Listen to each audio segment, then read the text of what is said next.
Continuando con nuestro diplomado, vamos a iniciar con la sesión número 2 de este módulo, relativa a los modelos de administración electoral. Aquí vamos a poder analizar y estudiar, en primer lugar, la estructura orgánica y funcional de la administración electoral, las formas de composición de la administración electoral y vamos a hacer un análisis comparado de cómo se estructuran los órganos electorales fundamentalmente en América Latina. Entonces, vamos a continuar. Lo primero que tenemos que hacer es algunas consideraciones generales.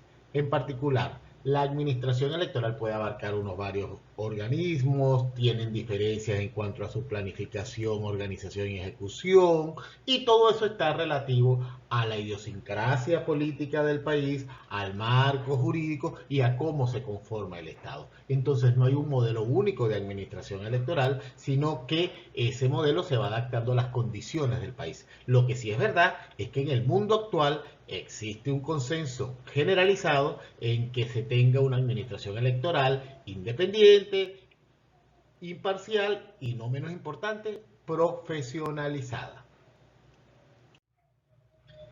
Entonces, vamos a analizar la estructura de organización y funcionamiento de los órganos electorales. Para poder entender este análisis vamos a utilizar tres categorías. La primera categoría es la relación jerárquica, la segunda categoría es la forma de temporalidad y posteriormente vamos a ver la dependencia administrativa de los órganos electorales.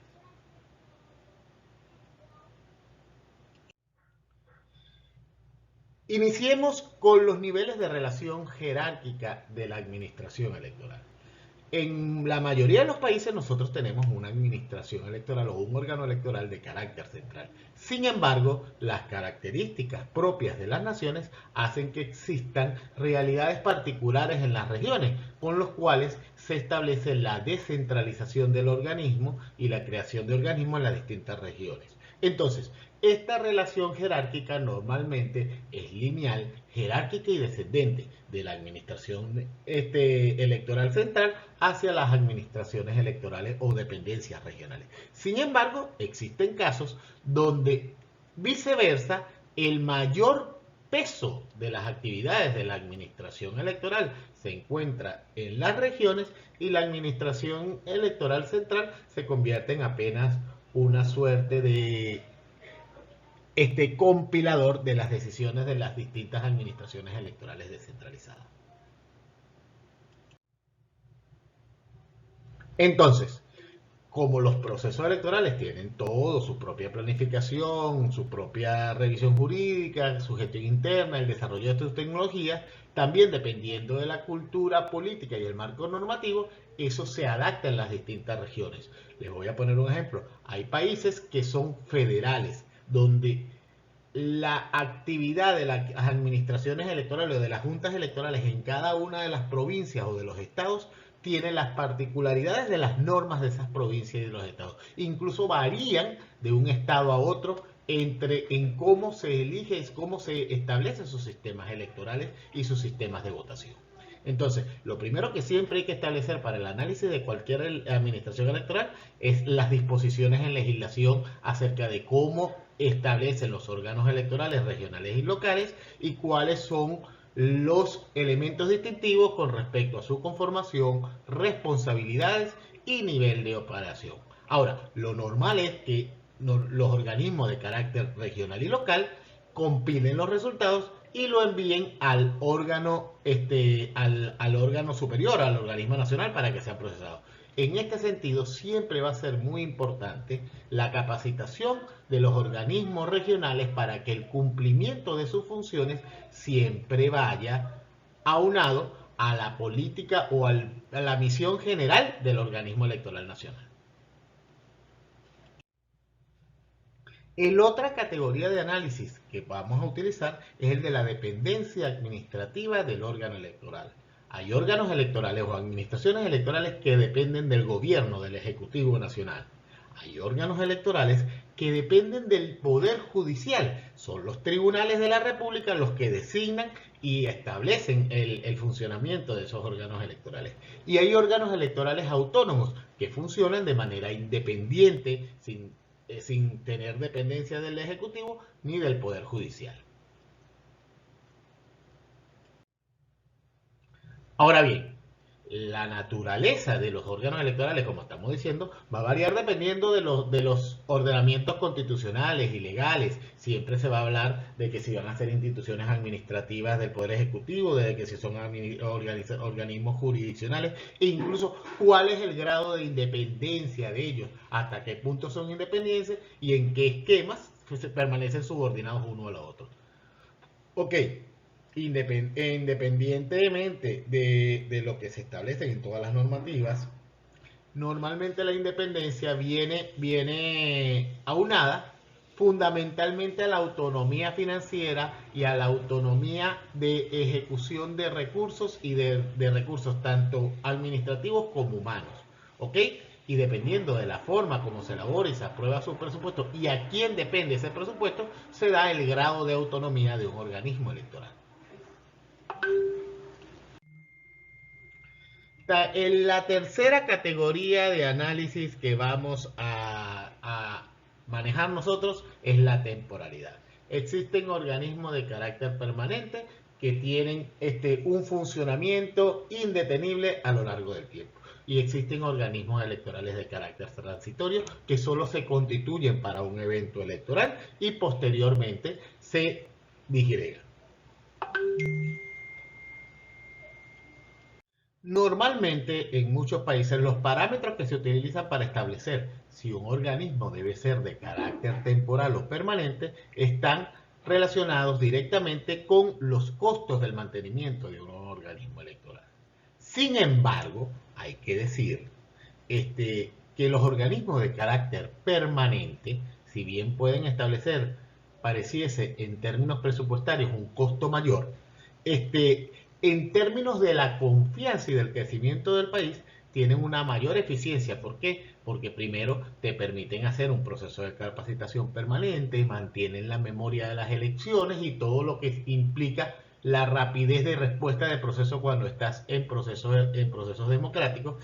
Y finalmente estableces responsabilidades y atribuciones adicionales que fortalecen el sistema democrático, como por ejemplo el registro civil y electoral de carácter permanente, la educación cívica, la regulación de la vida y de la democracia interna de los partidos políticos y el financiamiento de las actividades políticas. Estos son elementos que, a pesar de que indistintamente pueden ser temporal o permanente, fortalecen que en la actualidad la tendencia sea hacia organismos de carácter permanente.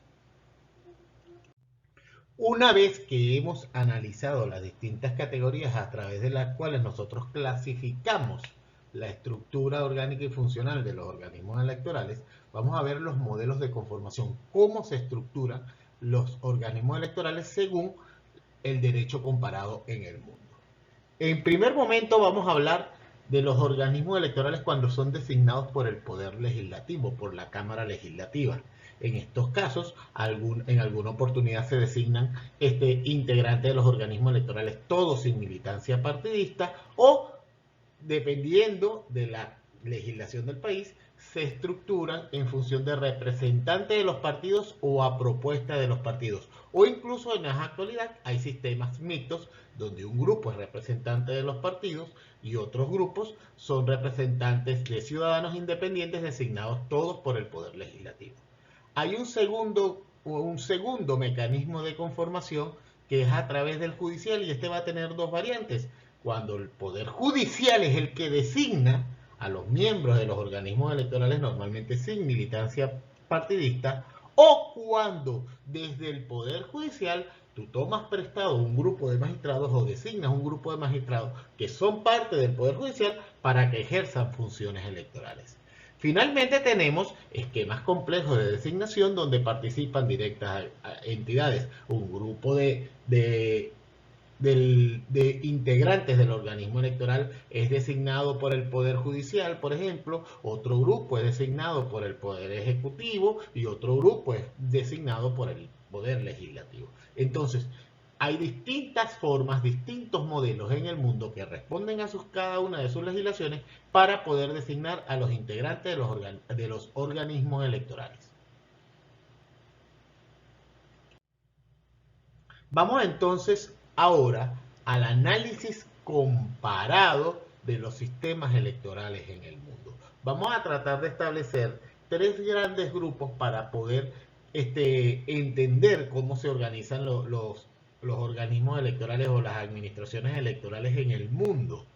Vamos a hablar de tres modelos fundamentales: el modelo francés o modelo europeo, el modelo latinoamericano y el modelo descentralizado. En el modelo francés o europeo, la administración electoral está en manos del Poder Ejecutivo y los conflictos electorales en manos del Poder Judicial. Sin embargo, no existe una rama del Poder Judicial especializada en derecho electoral. En el modelo latinoamericano, normalmente tenemos órganos electorales autónomos de todos los poderes y especializados, y la resolución de los conflictos electorales se hacen en recursos administrativos en esos mismos órganos o en una jurisdicción electoral especializada. Y tenemos también el modelo descentralizado que funciona en países como Estados Unidos o Irlanda, donde los organismos descentralizados son autónomos, totalmente autónomos. Lo que tienen es una limitada coordinación de algún organismo central y lo único que hacen es, una vez que tienen resultados, los envían a los organismos centrales. Continuado con el análisis comparado de las administraciones electorales, vamos a agarrar el caso latinoamericano, que es el caso que más nos interesa por estar más cercano a nosotros. En Latinoamérica tenemos cuatro grandes clasificaciones. La primera es organismo electoral único, países donde hay un solo organismo electoral, una sola administración electoral que se encarga de la administración de la elección y de la solución de las controversias. En este caso de Latinoamérica tenemos dos variantes, que es cuando la autonomía es conferida por normas de rango legal o cuando esa autonomía es conferida por mandato constitucional. Y también el otro elemento distintivo que tenemos en los países que tienen un organismo electoral único es cuando hay competencias o no en materia de registro civil. Sigamos con nuestro análisis comparado y vamos ahora a ver países donde la organización electoral se da con dos órganos electorales autónomos y especializados. Existe un grupo de países, por ejemplo, donde los órganos electorales son de dos tipos. Uno que se encarga literalmente de la administración electoral y otro que se encarga de la calificación, de la resolución de conflictos o de la parte jurisdiccional. Dentro de esto nosotros tenemos que señalar algunas particularidades. Vamos a señalar el caso de Colombia, donde literalmente la parte administrativa de la elección la lleva la Coordinación Nacional de Registro Civil e Identificación, denominada registraduría. Existe un órgano que dicta las normas electorales, que resuelve los conflictos electorales, un órgano superior, pero la parte administrativa de la elección lo lleva quien autónomamente también lleva normalmente la Coordinación Nacional de Registro Civil e Identificación. Y existen casos como el del Ecuador y el Perú, donde también hay dos organismos electorales, pero el esquema de identificación civil no forma, a pesar de que es autónomo, no forma parte de la administración electoral. Es totalmente independiente, tanto de los restos de los poderes del Estado como de la administración electoral. Vamos ahora a la parte o a los países de América Latina donde la organización de la elección está bajo tutela del Poder Judicial, es decir, el Poder Judicial ordinario controla todas las fases del proceso electoral, desde la inscripción de partidos políticos hasta la resolución de las controversias.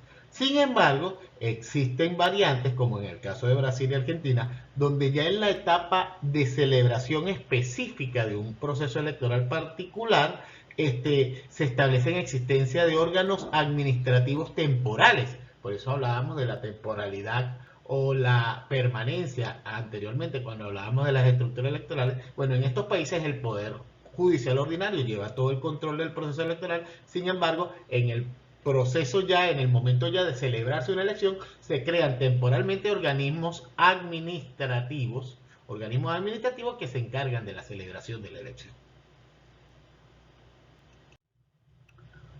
Por último, tenemos en el caso latinoamericano los países donde el poder electoral es calificado como un poder de Estado. En este caso tenemos el caso de Nicaragua y Venezuela. En el caso especialísimo de Venezuela, el poder electoral controla todas las fases del proceso electoral: la inscripción de los partidos, el registro de los candidatos, la organización de los electores, así como las controversias suscitadas. El registro civil y el registro electoral forman parte del poder electoral. Todos los procesos de elecciones, no tan solo de los poderes públicos, sino de otras instituciones que tienen que ver con la participación política, como es el caso de sindicatos y gremios, también son reguladas por el poder electoral. Y las cuestiones jurisdiccionales, si bien hay recursos en sede administrativa y el poder electoral tiene la capacidad de resolver, el Consejo Nacional Electoral tiene la capacidad de resolver en sede propia las cuestiones, los recursos administrativos contra sus propias decisiones. Existe una sala judicial especializada, es la sala electoral del Tribunal Supremo de Justicia, quien se encarga de resolver las controversias en sede judicial. Ok, hasta aquí culminamos nosotros nuestra fase de sesiones relacionadas con los aspectos teóricos de la administración electoral a nivel mundial. Como hemos visto, si bien no existe un consenso sobre la organización electoral ideal, hemos visto cómo la tendencia es a que tengamos órganos electorales designados constitucionalmente encargados de la organización, vigilancia y juzgamiento de los procesos electorales. A partir de ahora nos vamos a adentrar en Venezuela y en las características de su administración electoral con las distintas particularidades. Nos vamos a ir desde la evolución histórica, los elementos sustantivos y adjetivos que califican la administración electoral venezolana, y finalmente nos vamos a inmiscuir y nos vamos a deslizar a través de sus estructuras orgánicas y funcionales. Hasta ahora, muchas gracias por permanecer con su atención en este taller y vamos a proseguir hasta la próxima oportunidad. En la próxima sesión estaremos analizando la administración electoral venezolana y veremos la evolución histórica de la administración electoral venezolana, la nueva concepción del Estado venezolano a partir de la promulgación de la Constitución de la República Bolivariana de Venezuela, la concepción de democracia participativa y protagónica y el poder electoral como garantía del ejercicio de ciudadanía. Muchas gracias y hasta la próxima.